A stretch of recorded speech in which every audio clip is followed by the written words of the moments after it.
আমার কথা হচ্ছে XYZ করে তো। 5ই আগস্টের আহত ছাত্রছাত্রীরা যাচ্ছিলেন ডক্টর ইউনূসের বাড়ি ঘেরাও করতে। কি বললেন হাসানাত আব্দুল্লাহ, চলেন শুনে নেই। সম্পর্কে যা জানি তার থেকে বেশি আপনারা জানেন। আপনারা জানেন তো ভাই, আপনার মূল পয়েন্টে জানান। আপনি যে রাষ্ট্রীয় স্বীকৃতি চাইতেছেন, এটার সাথে তো এটা তো প্রথম দাবি আমরাই করলাম, কারণ আমার আহত ভাইয়ের রাষ্ট্রীয় স্বীকৃতি লাগবে।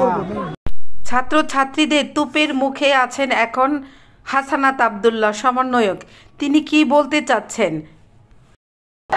জোরে পড়েন, জোরে পড়েন। আচ্ছা ভাই, ঠিক আছে ভাই, দেখেন জোরে পড়ুন। 1 নাম্বার বিষয়, 24-এর যোদ্ধাদের মধ্যে আহত ওই শহীদদের হত্যার সাথে জড়িত ব্যক্তিদের পূর্ণাঙ্গ বিচার।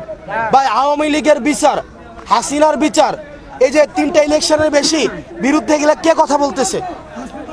হ্যাঁ, আমরা কথা বলতেছি না? এই বিচারের আমরা কথা বলতেছি না? আমরা সবাই কথা ভাই, কেউ ভাই যে বলতেছেন এটা তার দায়ভার। আপনি আমাকে পাইছেন কিনা বলতে পারেন। হাসিনার বিপক্ষে আপনিও না থাকতে পারেন, আওয়ামী লীগের বিপক্ষে। শেষ ব্যক্তিটা ভাই, আমার হারানোর কিছুই নেই। আমাদের হারানোর, এখানে যারা আছে আমাদের হারানোর কিছুই নেই। হাসিনার বিচার আমরা নিশ্চিত করব। এবার তবে আপনাদেরকে সচেতন থাকতে হবে কারা এখন হাসিনার বিচার চায় না।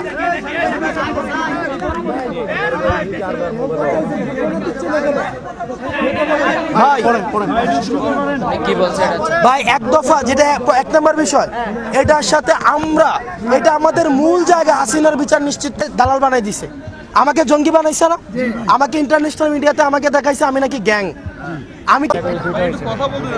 ভাই, আপনারা আমাদের সাথে যদি কথা বলবেন, এই কোটা নিয়ে তো আমাদেরও প্রবলেম অনেকে আছে। আপনি বলেন, ভাই, আমরা যে ম্যাজিস্ট্রেট সারোয়ার সহ আসিফ নজরুল স্যার, শুনেন ভাই, হাসানাত ভাই বলেন, আপনি বলেন, আপনি না বলে আমরা ওখানে গিয়ে বসে যেমন কয়েকটা দেশের ভিসা যেন খুলে দেয়, এগুলোর জন্য কাজ হইতেছে। যেমন মালয়েশিয়া সংক্ষিপ্ত না ভাই, আমার সব জানাইতে হবে। মালয়েশিয়া, তারপর হচ্ছে কাতার, তারপর হচ্ছে কুয়েত, এইসব জায়গাগুলোতে যোগ্যতা অনুযায়ী যেন পাঠাইতে পারে। এই ট্রেনে ম্যাজিস্ট্রেট সারোয়ার, আপনি ফোন দিয়ে দেখতে পারেন, আমি এখন ফোনে ধরে দিতে পারি, ওনার সাথে আমরা বসছি ভাই।